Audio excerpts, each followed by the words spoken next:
계속해서 코로나19, 코로나 바이러스에 걸린 직원이 팀장급, 팀장급이 아니라도 지금부터는 예를 들어 보직을 가진 일개 신입사원 정도는 아닐 것이겠고요. 한 대리급 이상 정도의 아마도 할 수 있는 그런 조치가 아닐까 싶은데, 대기 발령인지 배치 전환, 전보나 전보 처분이나 전근 같은 것들을 우리가 배치 전환이라고 하거든요.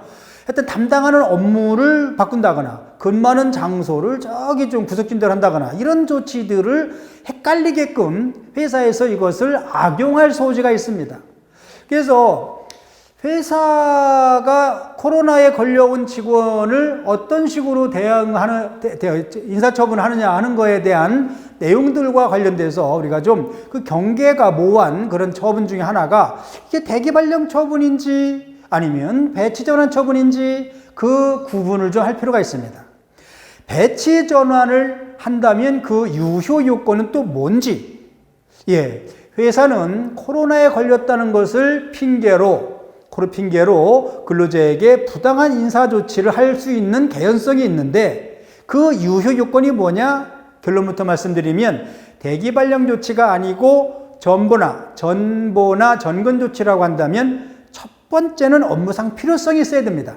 업무상 필요성 없이야 그냥 너 업무 저거 바꿔, 너 저리로 가, 안 된다는 겁니다. 물론 근로자들은 이런 경우에 부당한 징계가 되기 때문에 부당한 인사권 행사에 대한 구제 조치를, 부당해고 구제 신청에 맞먹는 절차를 통해서 자기의 권리를 챙기면 된다 하는 겁니다. 먼저 대기 발령이냐 전보 전직 처분과 같은 징계권의 행사냐 라고 볼 수 있는데, 물론 징계 전직 처분이 무조건 다 징계로 되는 건 아닙니다. 업무상 필요성이 있고요. 또 그 해당 직원의 생활상의 불이익을 고려하고 사전에 협의를 거치는 등의 나름대로 합법적, 합리적인 전보 전직 처분이라고 한다면 이거는 징계가 아닌 거죠. 문제는 업무상의 필요성이 없는데 코로나에 걸려왔네, 가뜩이나 기준에 못마땅했던 사람 이번 기회에 정리하자 해서 저 지방으로 좌천시킨다거나 하찮은 일로다가 내린다거나 이랬을 때에 이거를 우리가 부당한 징계로 될 수 있다는 것이겠고요. 요것과 참 경계선에서 이제 아슬아슬하게 이제 헷갈릴 수 있는 그런 것들이 인사권의 그러니까 대기 발령으로 이루어졌다고 한다면, 그 대기 발령이 앞에서 우리가 봤었던 일정한 요건 한도 내에서 이루어졌다고 한다면 요거는 징계는 아니라고 말씀드렸었던 것이지요. 그 구분과 경계선을 좀 우리가 구분 지을 필요가 있다 하는 것이겠고요.